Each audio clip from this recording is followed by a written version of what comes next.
Wagwan YouTube. Niger's finest. Saucy Day, aka David Tickholm. David Tickholm, aka Saucy Day. Back again with another Road to Six Figures video. Don't mind me. I was just a tad bit under the weather, but it's gonna go away. So my voice might be a little more deeper than usual.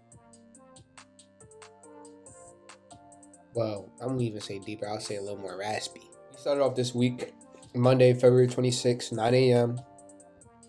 on Nas 100. I traded Nas a lot this weekend. There's some big updates coming soon. Next week, you guys are going to be aware of it, and I'll talk about it in next week's video. But for this video, I'm just going to do the breakdown for this week. As you can see, I started with Nas. On the 1 hour, we had 200 on the bottom, 50 SMA on the bottom, which was good.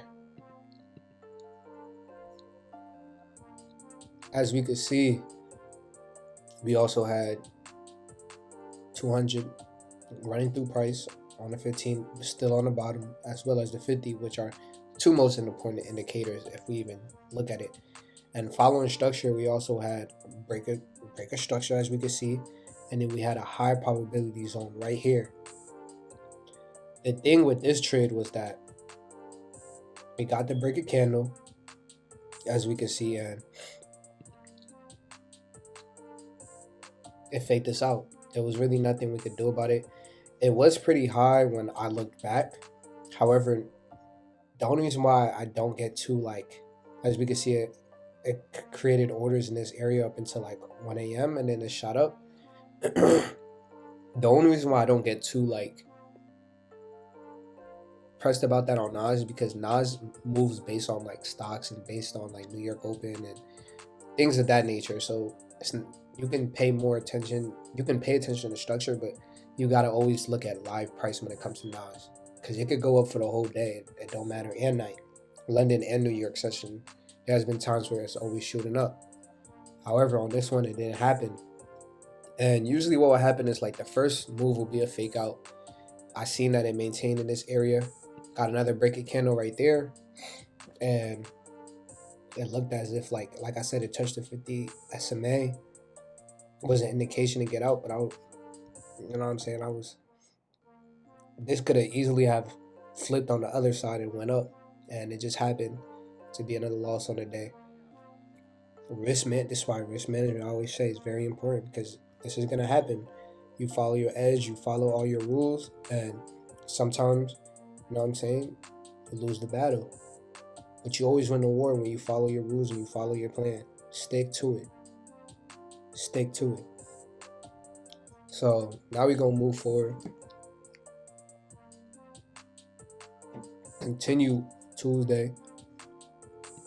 Nas 100. We was on Nas for a good minute. So as we can see, 200 is still flowing on the bottom. I think the 200 whole time just be flowing on the bottom. 15, as we can see, we had a 1 hour demand, high probability.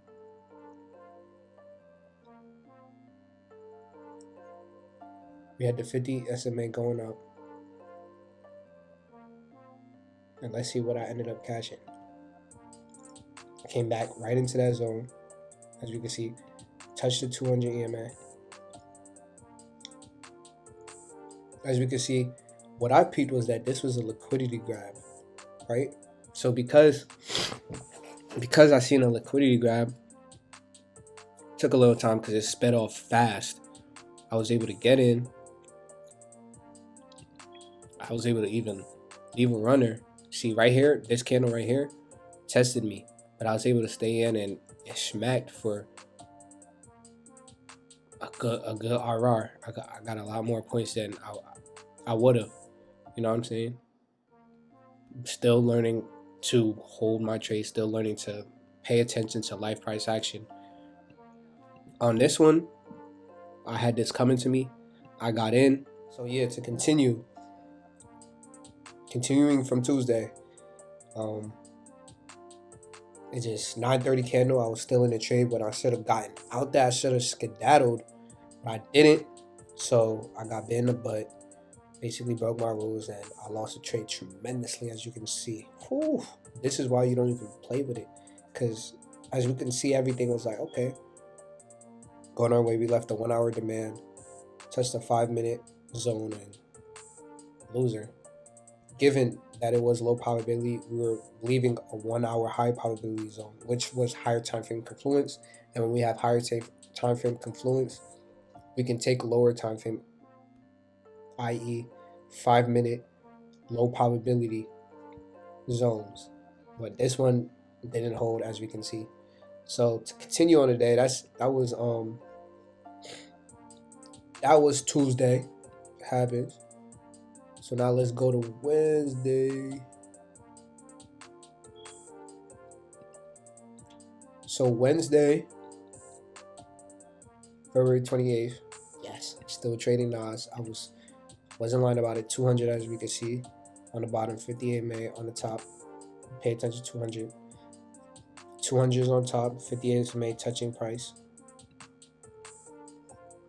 And now let's go back to where we actually want to look at. So as we can see, we got a lot of coming into the markets. We got a lot of consolidation from Nas, and this was a blue candle on my MT4. However, as you can see on TradingView, it wasn't the same. Came into this area, tapped with the 50 SMA, which is crazy, and it ended up reversing. News came out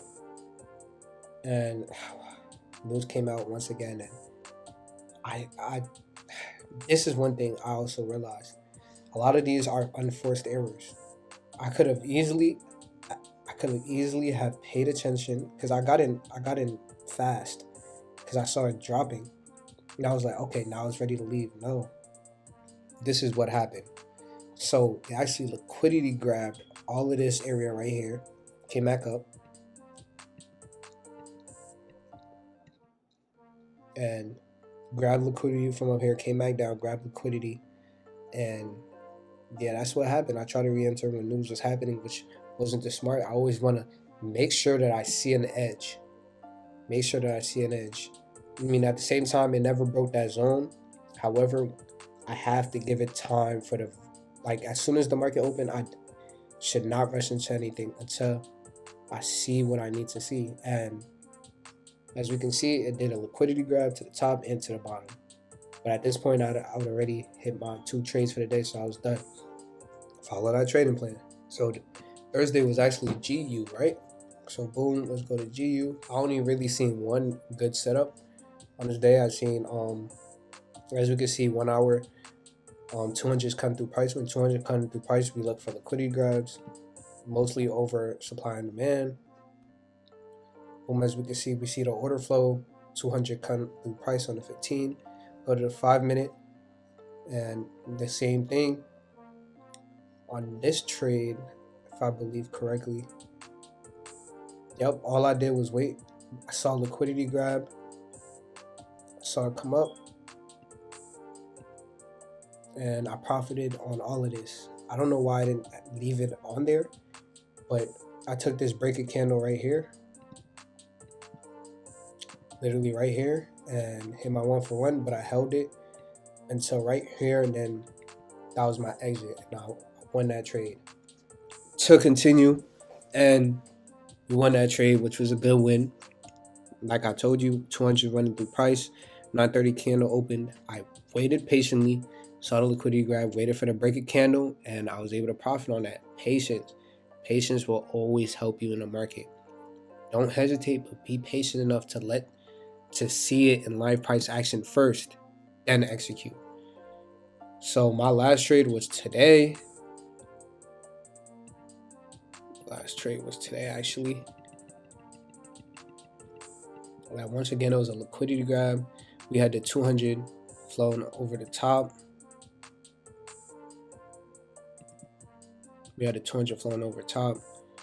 I went in for a liquidity grab, 200 flown on top. Don't ask me why I try to go for this.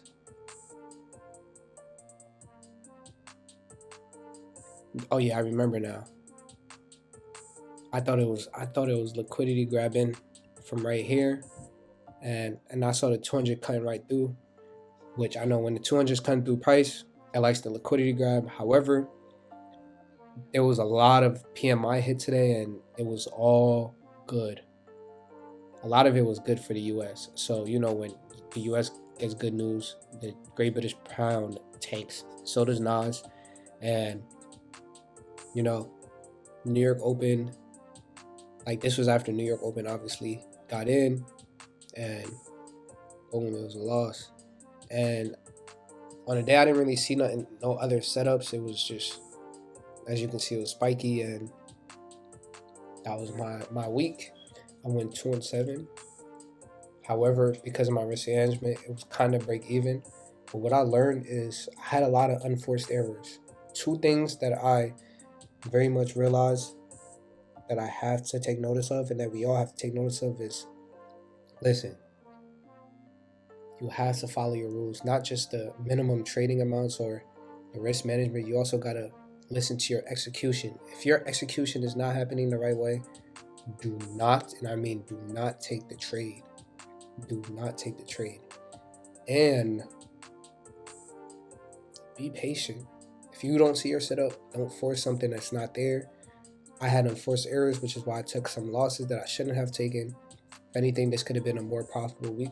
However, because of unforced errors that happened, however, I'm paying my dues, and we're continuing to learn, and we will only get better. We're going to flip it next week. Like I told you, big news coming next week. Leave a like, comment what you guys want to know, what you guys are confused about, questions you guys might have.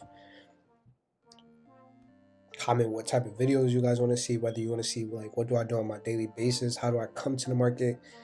You guys already know my psychology behind how I think. You know what I'm saying? Who knows, maybe live trading sessions coming soon, just recording how I trade and recording some live ones in a future time. We want to show you guys this is all possible, and we're only going to get better here. You feel me? Let's do it. Let's kill the game. With all being said, saucy day. Do it now. Don't wait till tomorrow. Mama got you.